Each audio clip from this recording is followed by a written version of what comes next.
All right, we have our menopause episode, How to Thrive During Menopause. I'm very excited for this. This has been a heavily requested topic. And, I do think a lot of the stuff I share applies to women in this season of life regardless. I talk, even when we're just talking about minerals, I talk about thyroid a lot, metabolism, all those things are going to impact menopause because that's going to impact what sets the metabolic pace of your body and how your systems are going to function. So yes, I'm going to go through some specific areas today that I would always address with someone that is either going through perimenopause or they're postmenopausal, but just know that it doesn't mean everything else doesn't apply to you. I don't think there's any one perfect prescription for women that are menopausal. I know a lot of people online would like you to think otherwise, but it's just like anything else. Like PCOS, you'll see just PCOS specific content. And it's okay, that could be true for some people with PCOS, but not all. Same thing with menopause. So we'll go through thyroid, we'll talk about stress, we'll talk about nutrition, and then our daily habits. I'm going to share if I could just have women in this season of life do 3 habits a day, then these are the habits I would have them work on. So we'll go through that stuff. And I just want to say that I get a lot of people that are later in life finding this information and they're frustrated because they're I'm having such a hard time, very difficult transition through menopause. And they're I just wish I found all this information sooner. Or maybe they've already gone through menopause and they had a really hard transition. I would just say that it's never too late to work on this stuff. And I think that's something that perfectionist mindset can kind of hinder when we start to learn about this stuff. Because even if you had a hard transition, or maybe you're currently going through it, you may not be able to get rid of all your symptoms immediately, right? It takes time, but you'll still be supporting your long-term health. And I think that really matters and something we should always be thinking about. Yes, of course, we want to feel better now, but you're doing really good things for your body in the long term as well. So keep that in mind. It's easy to forget that everything we've done our entire lives is going to affect how this menopausal transition goes. And that's something that I'm going to continuously bring up. No two people's transition is the same. Typically, you want to think about your health history. Someone that has a history of PCOS and hypothyroidism, their transition through menopause is likely going to be very different from someone that does not have that health history and has never had a thyroid concern. They'll have 2 very different experiences, I'm sure, right? So just keep that in mind. Everything matters up until now. This is not just this is what happens to everyone when they go through menopause. There's a lot of ways I think we can prepare for it. All the things I talk about, having a healthy thyroid and metabolism and making sure that your body is nourished and in a good place, that's absolutely going to help. But things like stress, that's really big too, because adrenal function is huge for this season and shift that happens when your ovaries stop producing hormones, which we'll talk about. But everything is going to impact you from the past. So if we've lived a certain way for a long time, it can take a lot of time to undo that dysfunction.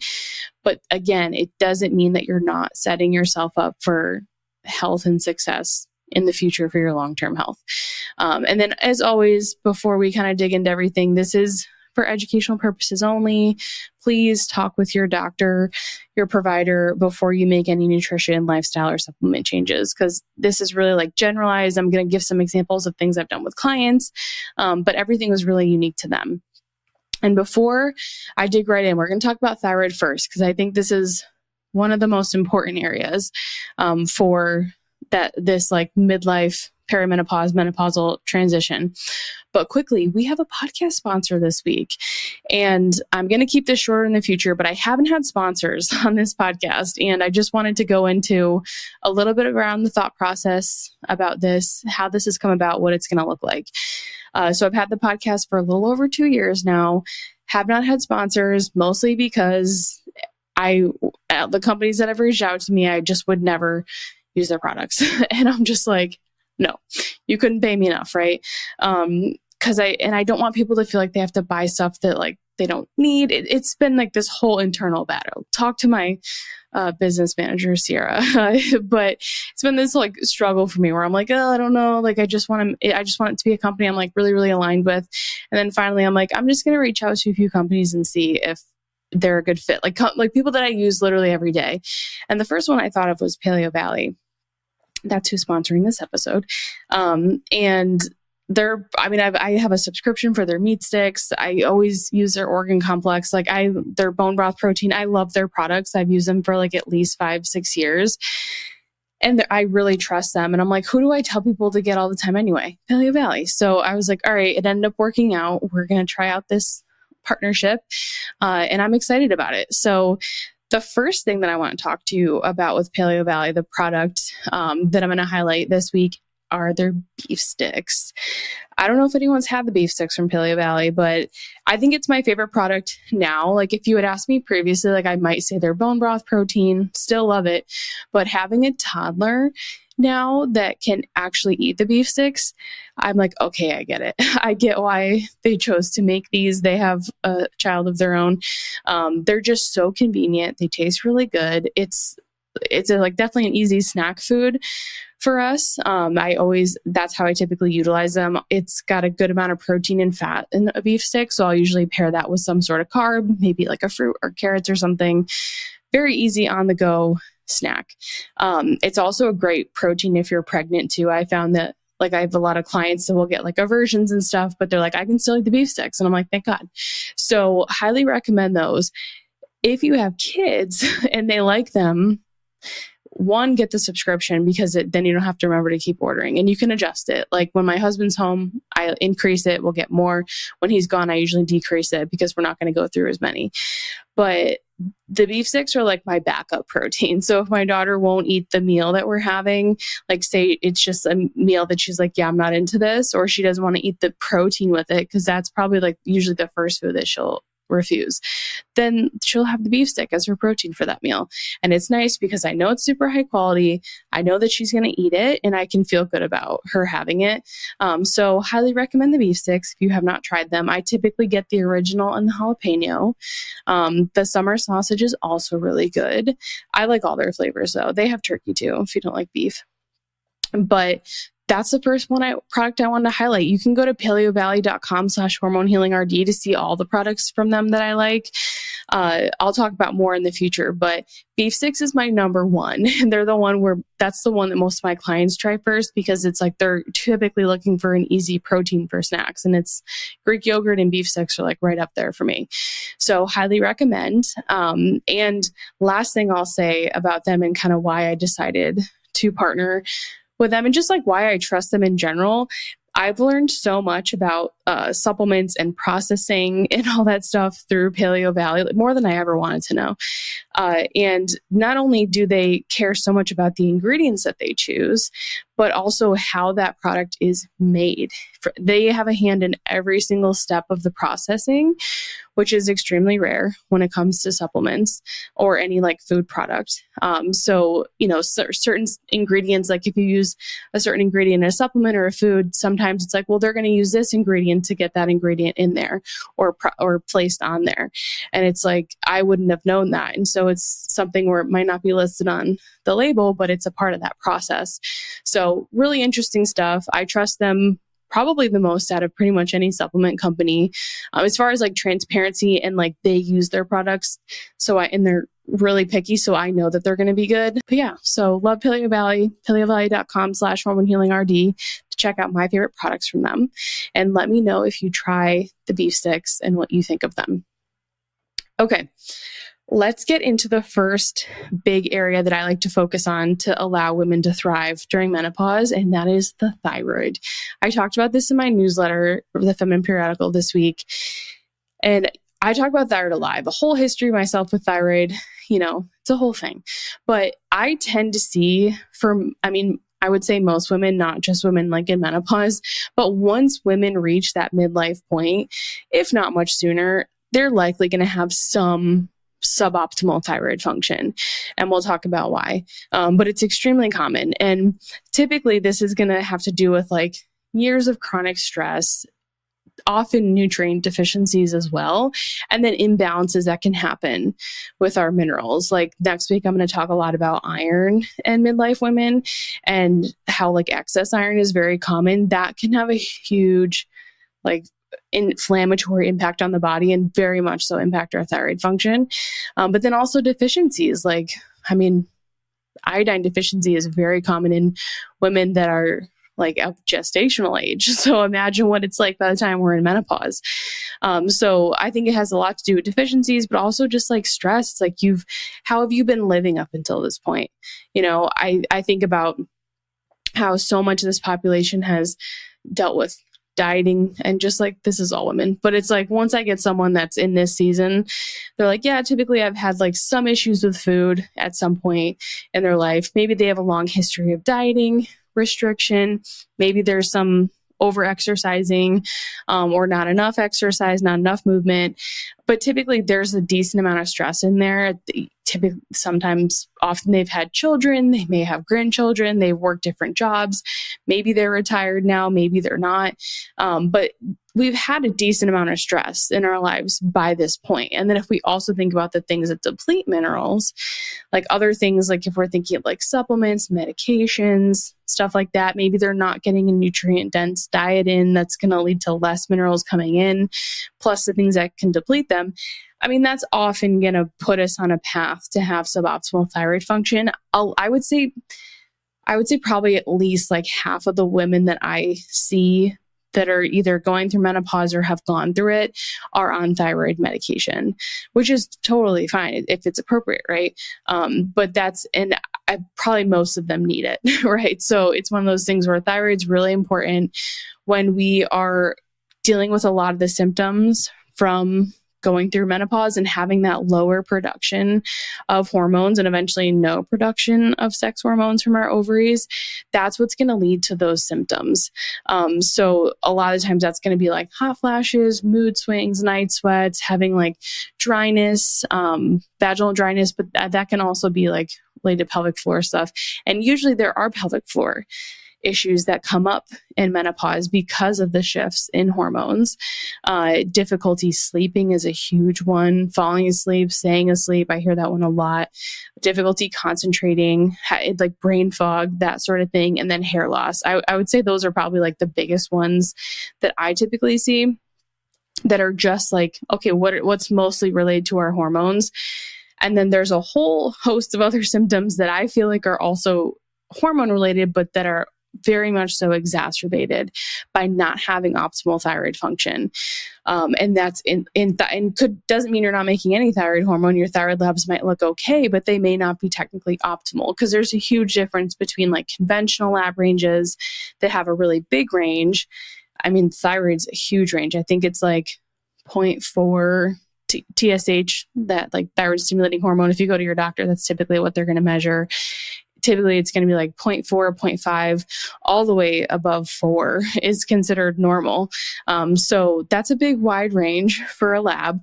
And so you could be at a 1 and be like in the optimal range. Optimal is like 0.5 to 2. Or you could be at 4 and still be considered normal in the conventional standard, but that would be like suboptimal. That'd be considered high from like the functional standard. And you always want to compare to your labs, because you might be, maybe your TSH is 4, but last time you had it tested, it was 2. So that's something you'd want to make note of, right? Because that's not necessarily your norm and it's an increase from your previous level. But oftentimes I'm seeing that suboptimal thyroid function. And then a lot of the symptoms we're going to see with that are things like weight gain, which I don't really know any woman that hasn't struggled with that's gone through menopause. Bloating, water retention, those are big ones. Having their digestion feel like it's like slowing down, struggling with constipation, and then fatigue. Like I would say, typically when I'm working with someone in this that's like going through this season or has gone through it, those are the things that they're the most concerned with. And I'm like, okay, well, they're not just hormone related. These could also very much so be related to your thyroid function. So thyroid is huge. It sets the metabolic pace of our body.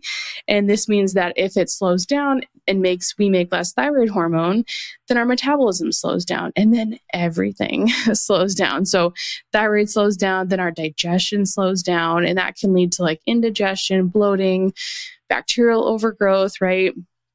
If digestion is going to slow down, then that means that your food's going to be hanging out longer in places like your small intestine, which give more of an opportunity for bacteria to overgrow. And that can cause a lot of issues in the gut, more bloating, things like that. So overall inflammation can definitely come from that. So that digestion slowing down, I feel like, is a very accepted thing. Having reflux as we age, which is a sign of like less stomach acid production, is a very accepted and like normalized thing. But when I hear those things, and I hear them from family members all the time, and I'm like, not normal, guys. But no one in your family will typically listen to you. So it's one of those things where I'm like, this is not normal. This is a sign of dysfunction. And like my first thought, especially in someone that is older, would be thyroid, right? Because of the nutrient deficiencies and stress that happen throughout our whole life. And then if those digestive issues happen, our liver gets overloaded. And that can contribute to more hormone imbalance because our liver is responsible for making bile. Bile is how we get rid of estrogen and copper. So there can be so many imbalances that come from having that sluggish liver. It can affect things like your skin, like I've had so many menopausal women get acne all of a sudden. They're like, what's going on? So like acne comes up. This can really mess with your sleep too, especially if you're waking from that like 2 to 4 time frame. That's usually very liver related. High cholesterol this is often driven by like gut and thyroid and liver dysfunction. But I mean, I see the high cholesterol in this population as well, a ton. And then that rate of glucose, like taking up that sugar into our cells, slows down. And then that glucose is not absorbed by the gut as quickly, and that leads to blood sugar imbalances, often more insulin resistance and weight gain. And so this is why I feel like it's so important for the menopausal population to focus on not just sex hormones, but also how is your thyroid function? How is your thyroid hormone production? Can your body use that thyroid hormone properly? Those are all things that are going to be crucial for making sure that you are not struggling with those symptoms. So I think a lot of women are probably dealing with a sluggish thyroid prior to menopause, which makes all the symptoms a lot worse because it's not only impacting your metabolism, but it's also impacting your sex hormones. And then not having that healthy hormone production leading up to menopause will absolutely lead to more imbalances, right? Like if you're not making as much progesterone leading up to going through that time, and then you're a little estrogen dominant, that's definitely not going to feel good. And you're just going to have lots of swings as you go through that transition there. So I'll talk more about like eating in a way that supports your thyroid in the nutrition section, but there's a few micronutrients that I think are important to highlight if we're going to talk about like, okay, what nutrients do I need to focus on to support thyroid health? Copper is a big one. I would say like copper and vitamin A, right? If you've listened to any of my copper or iron episodes, you know how important vitamin A is for using copper properly in the body. But vitamin A is also really important for thyroid health and really important for our immune system, and something that we're more vulnerable to during this menopausal transition because of the hormone shift is autoimmune conditions. So we do want to protect ourselves from that. And so I think making sure we have adequate vitamin A, very important. Magnesium, very important. Selenium is crucial, not only because it helps us convert thyroid hormone, but also because it's a really powerful antioxidant. And that's something that, you know, at this stage of life, typically you're going to have less of. So selenium-rich foods are going to be huge. Iodine, like I mentioned previously, iodine is how we make enough thyroid hormone. I have a whole podcast episode on iodine. So that's another important one that I think a lot of women are deficient in, like of all ages. Sodium, potassium, because that's going to help us get that thyroid hormone inside the cell. They help improve cell permeability.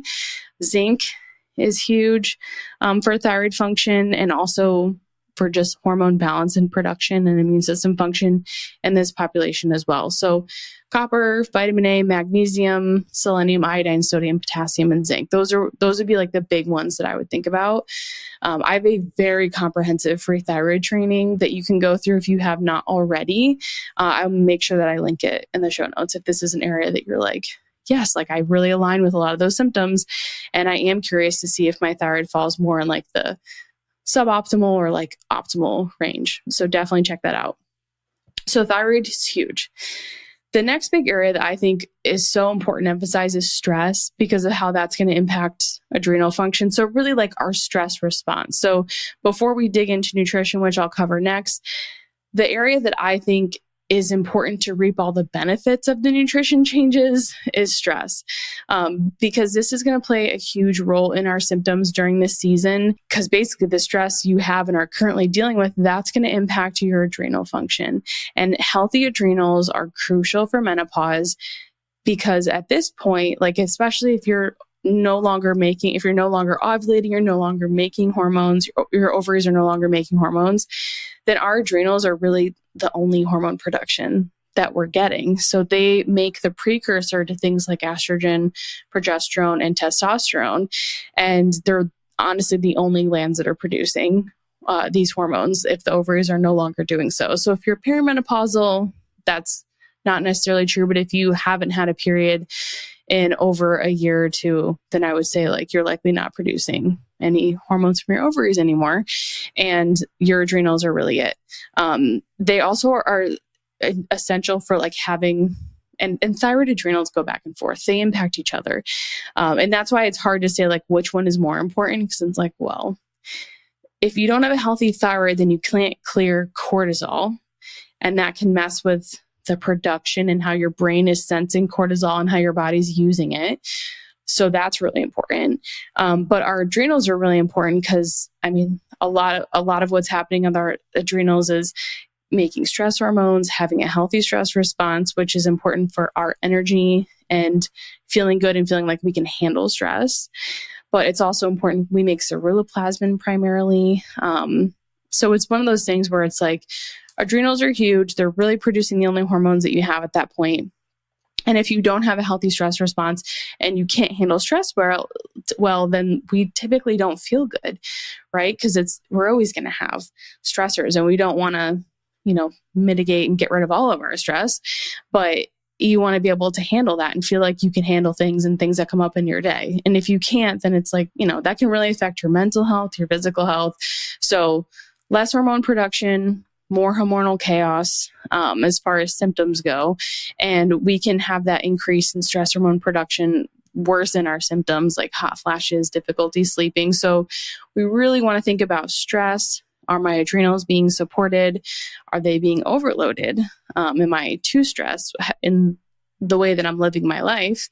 And then what can I do to kind of support that? So the release of stress hormones greatly impacts our thyroid function as well. I have a graphic that I've shared a few times on Instagram that talks about like how stress hormones impact our thyroid and like thyroid hormone production.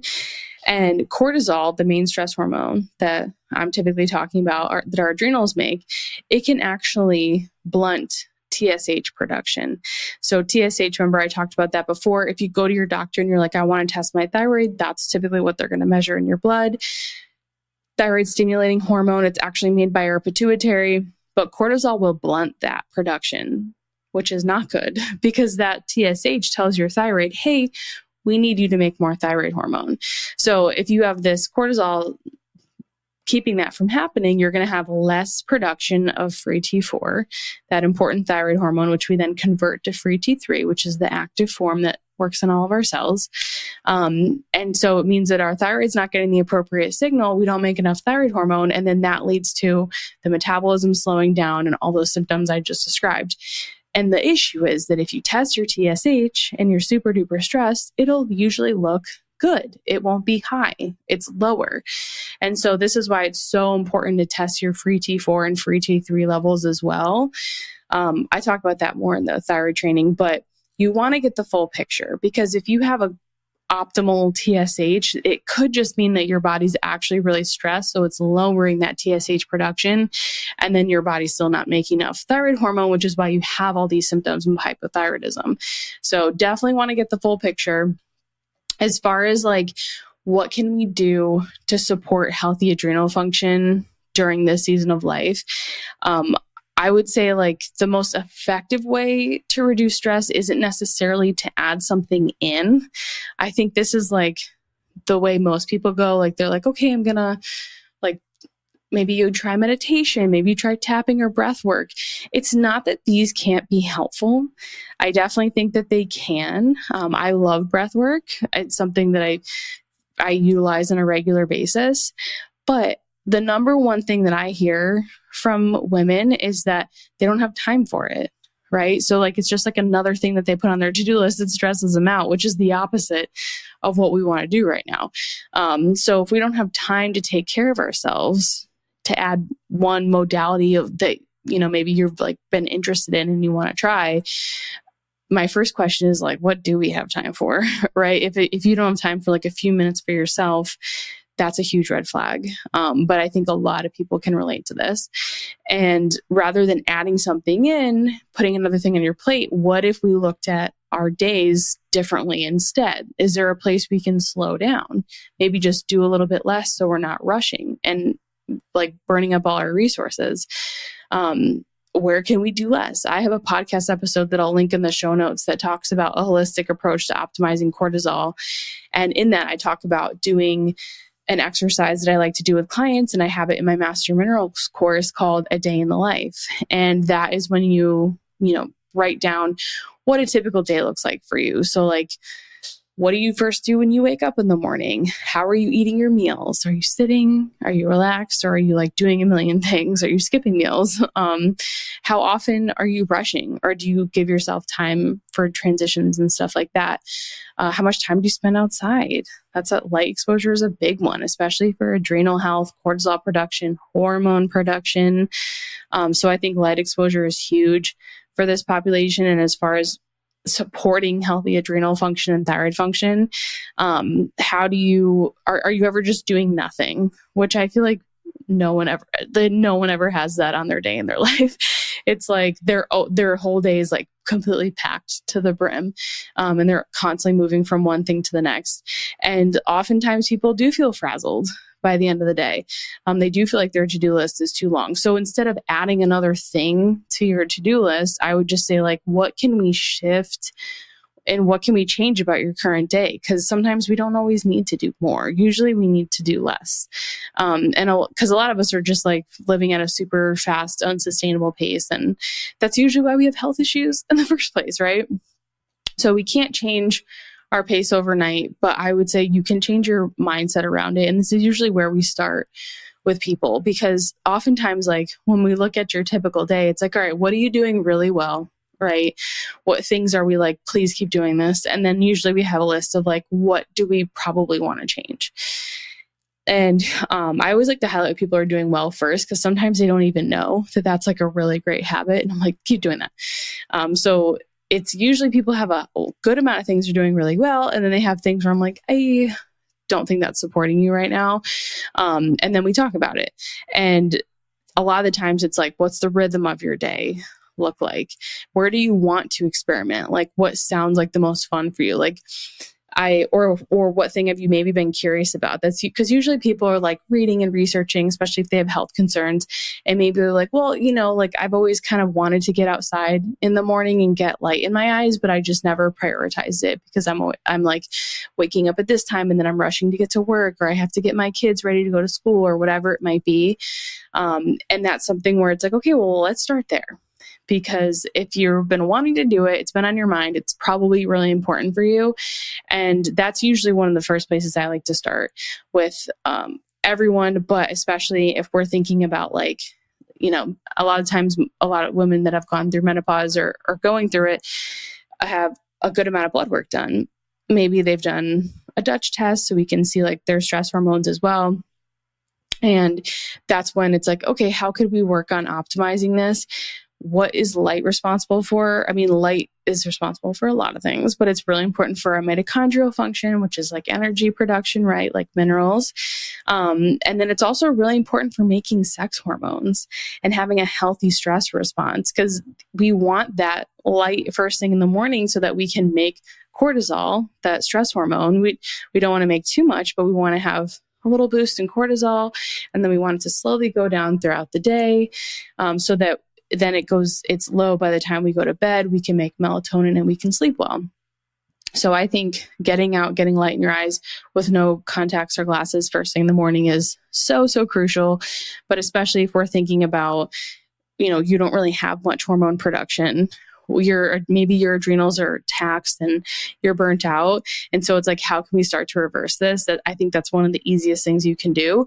It also probably causes people to like shift their day a bit, not looking at their phone first thing, because we don't want that light in our eyes. We want to just go outside and get that sunlight first.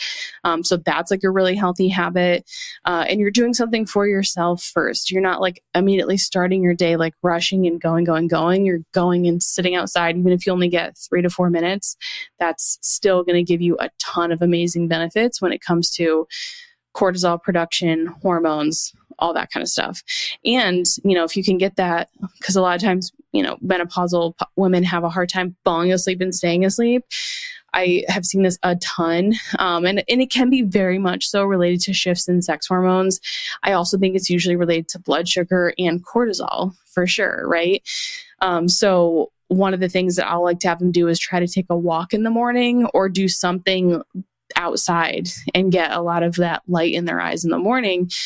It doesn't just have to be sunrise. Like after sunrise, you get that UVA light, and that is really helpful for melatonin production later that night. So it's one of those things where you can get a ton of benefits for your cortisol, stress hormone balance, but you can also help yourself later with that melatonin production. So that's like one example of a way that you can start making shifts and changes. But I usually say, look at your day, think about a habit that maybe you've been wanting to change. Maybe you've wanted to slow down. Maybe you've wanted to stop constantly going. Maybe you want to stop and read a book for 10 or 15 minutes at some point, or just sit and do nothing for 10 or 15 minutes, but you have been putting it off. I'm telling you, your nervous system, your stress hormones, your adrenals will be so happy if you try to implement something like that. And it can be really hard at first, but it's one of those things where if you make changes slowly, it's going to change how you view your day. You're going to start to feel better, and then you're going to want that feeling more. That's usually what happens with the light exposure thing and not being on your phone first thing in the morning. Usually people feel really good, and then they're like, okay, well, I want to have this feeling more. So I know that these other negative habits are not supporting me. So I'm going to focus on these other things. I think we just have to feel it first. Right. And that's why I usually start with try the light in your eyes, avoid your phone first thing, and try to slow down in your morning and see how that impacts you the rest of your day. And I know it's not always easy. I have a toddler, my husband's deployed, but it's not perfect every day. And that's probably why I've been consistent with it, because I'm not trying to be perfect. I get up before her, I go outside, I get light in my eyes. That's typically when I work out as well. So I'll get a good amount of light. And then, I'll come when she wakes up, we'll eat breakfast together. I do have a snack before I work out. Don't worry. I would never work out fasted, but the menopausal population should definitely not do that. We'll talk about fasting when we talk about nutrition. But that's something where it's it can be really hard, and it can take experimentation. And I think that's where a lot of people are kind of it didn't work the first time, so I'm just not going to do it. Experiment, be curious. It's so important to be curious when you're implementing a new habit, because sometimes you try something and that doesn't work. If I try to switch up our schedule and then it's a nightmare, that's okay. But it's worth trying and putting that effort in to see where it could possibly take you and how you can feel better. So I know this can be really hard to make changes later in life, because you're kind of this has been my routine forever, and it can feel uncomfortable. And that could even be a nervous system thing where your body doesn't want to get out of that fight or flight. And that's okay. You don't have to force it, but slowly start dipping your toes in and making really small shifts very slowly. I think that that's crucial. So how can we support a healthy stress response outside of the looking at our day to day and doing less, or like shifting how we're living during the day, basically. Other ways that I think are really important are increasing potassium rich foods. And this could be like in the form of adrenal cocktails. Typically, the menopausal population does best with some like coconut water, sea salt, and like lemon or lime version. It's like a lower carbohydrate version of the adrenal cocktail. I do find that a lot of my menopausal clients have had like quite a few histamine issues as well. I feel like everyone has histamine issues now, honestly. Because if they have like a long history with their gut health, typically they're like, oh yeah, like I actually get a weird reaction from citrus. I like avoid it. Then maybe you try pomegranate and aloe vera juice. That's like a really great low histamine option with sea salt. And it's also tends to be naturally a bit lower in carbohydrate. So that's one that I think can be really helpful, but also just potassium rich foods is, it's way more important, because adrenal cocktails, even if you have one a day, it's usually not more than like 500 or 600 milligrams of potassium. So if you can focus on potassium rich foods like roots and fruits, of course, like winter squash, potatoes, sweet potatoes, tomatoes, those are very high in potassium. But veggies like spinach, Swiss chard, those are also really high. Meat and seafood, there's potassium pretty much in most foods, but like meat, seafood, salmon has a ton of potassium, cod has a good amount as well, and shrimp. So, you're going to get at least 300 to 700 milligrams per like 4-ounce serving. And this population should be eating, I would say, probably closer to at least 6 ounces of protein at their meals. We'll talk about that in a bit. But getting that potassium rich food in, getting that sodium, I would say like typically via sea salt, like adding salt to your food. And then even dairy, beans, those are also great sources of potassium. So it doesn't just have to be adrenal cocktails. Usually, I think adrenal cocktails are great, but it's such a small amount of potassium versus how much you're going to get if you like focus on those potassium rich foods all day. The other big thing I would say, and the reason why I think sodium potassium, most of this population is often low. I mean, a lot of women are, but I would say definitely by this point in life, they're often low in sodium and potassium. So I think everyone can start there. The other big thing I would say is eat breakfast, along with the whole getting light in the morning, trying not to start your day super stressed. Eating breakfast is going to help set you up for healthy cortisol levels, those stress hormone levels throughout the day. If you fast and you're not eating breakfast, then typically you're going to have even higher than normal cortisol in the morning. And then that can really affect your cortisol and blood sugar levels throughout the day. So eat breakfast. It's going to be really helpful, especially because a lot of these women are like, oh, I'm dealing with like brain fog and fatigue. I'm like, we can't skip breakfast. We got to eat breakfast. We have to make sure you get enough protein at that breakfast. It's going to pay off. It's a really good habit to get into, I would say, for everyone, but especially for midlife women. And then considering adaptogens when appropriate. So I would not, and I know I'm going to say it, and then everyone's going to start with the adaptogens, and you're not going to see as many benefits, but adaptogens can be incredibly helpful once you've already worked on, okay, how am I living my life?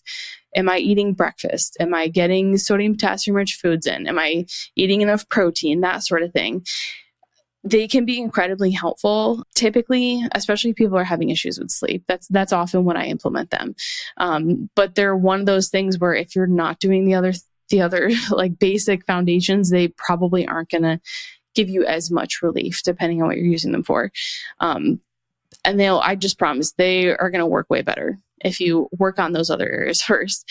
But the ones that I really like for menopause, I would say reishi is a great one. And I mean, I like this one for a lot of people. It's a mushroom and it's not going to push you in any one direction. So I'm going to talk about holy basil in a minute. That can actually lower cortisol. And same thing with a lot of herbal adaptogens like ashwagandha brings cortisol down, which can be a good thing, right, in the short term. But you don't always want to lower cortisol, especially if you don't know your cortisol levels. But if someone's having issues sleeping, I would say especially if you're waking up at night, it makes me think that your body's probably stressed out and in alert. So it could be definitely related to cortisol. And that's when it could be helpful to implement. But reishi doesn't do that. So I always like to take breaks from supplements, of course. but it's one of those where you could take it a bit longer term. It's also helpful for people with histamine issues. And a lot of my clients in this population have histamine issues. So it's one where I'm like, okay, we can use it for multiple things. And it can help support just like a healthy response to stress. So it's not pushing you from making more cortisol or reducing your cortisol. It's just supporting that HPA axis that controls that stress response. So reishi is great. You could take it in capsule form. There's liquid tinctures, there's powders. I'm sure you guys have seen the mushroom coffee. So talk with your practitioner, see which one's most appropriate for you if you're interested in it. Holy basil, I love. It's really helpful typically for women that are struggling with things like fatigue, anxiety, maybe they have blood pressure concerns, thyroid concerns, sleep, and blood sugar issues. So that's I would say I probably mostly use it for sleep for this population. And it can help actually lower your cortisol. So you wouldn't want to take it long term, right? It's one of those where it's like you don't want to lower that hormone long term. You want to have healthy cortisol levels, but it can be incredibly helpful. It's hard to make changes if you're not sleeping, right? And I'm sure so many people listening can relate to that, even if they're not menopausal. It really is. I think having issues with sleeping is like one of the hardest symptoms on a healing journey. So holy basil can be very helpful. Maca is my third one. It's really good for chronic stress. So if you have a long history with like chronic stress, you feel like you're super burnt out. It's also very helpful for more of those like hormonal symptoms, night sweats, sleep issues, weight gain, high blood pressure. But it does support that HPA axis, which is what helps us have a healthy stress response. And there's a good amount of research on it. I know some people like hate on maca, but I think for this population, it can be extremely powerful. And I've seen a lot of success with it with clients, but it is technically considered an adaptogen. So reishi, holy basil, maca, I think can be helpful for certain people for supporting a healthy stress response because they're supporting that HPA axis, which is how you make your stress hormones. But again, do the other things first, right? Don't start with that. So then nutrition. So nutrition is, I would say, almost always a major stressor for women, whether it's because they have a history of chronic dieting, under eating, maybe they have a history with food restriction, blood sugar imbalances. Learning how to eat in a way that supports your female physiology, especially during menopause, is a great way to also support a healthy stress response. And it can take a huge burden off of your body. So I already talked about supporting sodium and potassium, eating breakfast. I still think those are crucial. But I would say there's 3 other things that I think women in this season can do. So number 1 is eating enough protein. And I would say you want to typically aim for 30 to 40 grams of protein at your main meals minimum, especially to like start with, to make sure you're eating enough. The exact amount is going to depend on the person. It's one of those things where usually I'm recommending like 0.8 to a gram of protein per pound of body weight. So if someone's 150 pounds, then that would be a range of 120 to 150 grams of protein a day. Now, if you are eating 60 grams of protein a day right now, I would never recommend jumping right up to that 120. You probably won't feel good. It's one of those things where you want to do it slowly. And it's not about being perfect. I think it's really helpful to understand where you're at though. So, it can be very powerful to track your food for like 2-3 days, see how much protein you're typically getting. I like the Chronometer app, and I like it because it shows all like the micronutrients as well. You can make the settings so that it shows just the protein if that's like all you want to see. Because I know sometimes tracking can be like stressful for people, but just a couple days of tracking, see how much protein are you typically getting. If it's below 100 grams, probably concerning, but I would compare it to your body weight and then the 0.8 to 1 gram per pound of body weight. I would say most women probably need 1 gram at this point. It's one of those things where, often muscle mass is decreasing during this time, but you can mitigate that. You can prevent that by eating enough protein and by doing strength training. And you can even gain muscle during this season of life, which I feel like people don't realize. Like your health doesn't just go downhill when you hit menopause, right? I think it's just that there's not a ton of great information out there for like how you can actually support your body in a healthy way. Because usually at this point, it's like, okay, well, like how can I improve my hormones? How can I make it so that I can stop gaining weight and that I can sleep? And oftentimes, if you go to your regular doctor for that, they're probably going to give you prescription medications, which may not help, and they may not be like the number one solution that you're looking for. So eating enough protein is huge. Slowly increasing it is going to be really important. And if you're like, I feel like I'm not digesting this well, don't force it. I would say you might want to try some type of digestive support like apple cider vinegar. I talk about this in the How to Have Healthy Digestion episode. But just a couple teaspoons of that before meals can really help with stomach acid production, enzyme production, and help you break down that food better. So eating enough protein is huge. I talked about eating breakfast. I think eating regularly is another really big one. Obviously, breakfast is going to kind of set that tone for cortisol and blood sugar throughout the day. But not skipping meals is also very important. So I feel like intermittent fasting is like popular for the menopausal population, and it's often marketed to that like season of life and how to help you lose weight when you've gone through menopause. But I find for most menopausal women, this does not work. And it typically, especially because if they have a long history of like stress, dieting, thyroid issues, it's like makes everything worse. So I would say do not do fasting for most people. And it can just raise those cortisol, that stress hormone, which can blunt that thyroid hormone production, which is going to add to that laundry list of symptoms that you're already experiencing, right?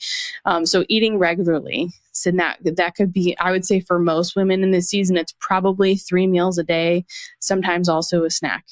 But having those 3 good high protein meals a day is going to be crucial. And then if you're not sleeping as well at night, you can definitely experiment with a snack, maybe before bed or between lunch and dinner, depending on the person. And then the last big nutrition thing is balancing your meals in a way that's going to support blood sugar.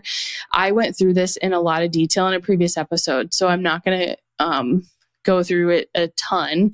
It's in the first one of this season, like how to eat to support your hormones. But there's a few that I think are especially helpful for this population. So number 1, eating your protein-rich foods first. That can help offset the blood sugar response that you're going to get from any carbohydrates you have in that meal. So try to eat your protein foods first. Experiment with the amount of carbs, right? Because typically as estrogen goes down, you are often going to be less sensitive to insulin, which can lead to more weight gain. But I find that most women don't do great with no carbs, even in this season, especially if they're struggling with thyroid and adrenal health. So I would experiment with the amount of carbs. Maybe you feel really good with like about half a cup of carbs at most of your meals. Maybe it's a little less, maybe it's a little more, but you're not really going to know until you experiment. You don't necessarily have to track your food to do this, but just pay attention to how much you're eating at each meal. How do you feel? How did you sleep that night? How was your energy the next day when you woke up? All those types of things. And then eating dense meals. Try not to eat really snacky meals. Like I think of like yogurt and fruit. That's really more of like a snack, and you're probably going to be a lot hungrier sooner if you have that meal for breakfast versus something like eggs, cottage cheese, and like potatoes or fruit, right? Like that's going to be like a denser meal. And trying to have like animal proteins at your main meals, right? Those are going to they're going to take your body longer to break down. They're going to provide more protein, fat, and micronutrients like vitamins and minerals. So really trying to hone in on like, am I eating real meals with mostly whole foods? That's going to have a huge impact on blood sugar, which again, like when we make less estrogen, you're going to be less sensitive to insulin. And that's typically what leads to the insulin resistance and the weight gain. And then just being consistent, experiment and be consistent. You don't have to be perfect. And something might not work for you right away. You might need to play with it a little bit, but I would just say like, don't be afraid to switch it up. But also like to give it time. Sometimes we make changes and we're like, I don't feel better right away. Like this isn't working for me, but give it a little bit of time because it took us a long time to get dysregulated. So it's going to take us a while to get back to that functional state. Okay. The last thing, I'm going to wrap it up because it's getting really long. Our daily habits. And I just think it's so important to look at what we're doing every single day. How can we slowly start to shift our habits and just understanding that the power that they have, we can make changes. We can make even really tiny changes like eating breakfast, that could have a significant change on your mental, physical, and emotional health long term. And it's a very, it's nothing crazy. It's not like you're doing anything monumental, but eating breakfast, I think, is so huge. Eating that 30 to 40 grams of protein at your meals, so huge. And then slowing down and really evaluating your pace of life. Are you happy with it? Do you feel good? Do you have enough time for yourself? If you don't have time to do things for yourself, why? Those are going to be the biggest things. The next episode, I'm going to go into common mineral imbalances that I see in menopause. I'm going to talk about 5 minerals specifically. So I'll dig more into that then, because I'm sure there's questions around like bone health, inflammation, that sort of thing. Promise I'm going to cover it in that next episode. But those are the 4 main areas that I like to focus on: thyroid, stress and adrenals, nutrition, and then our daily habits. I think that working on those can be incredibly helpful and make it so that you can thrive during or after this season, and you're supporting your long-term health.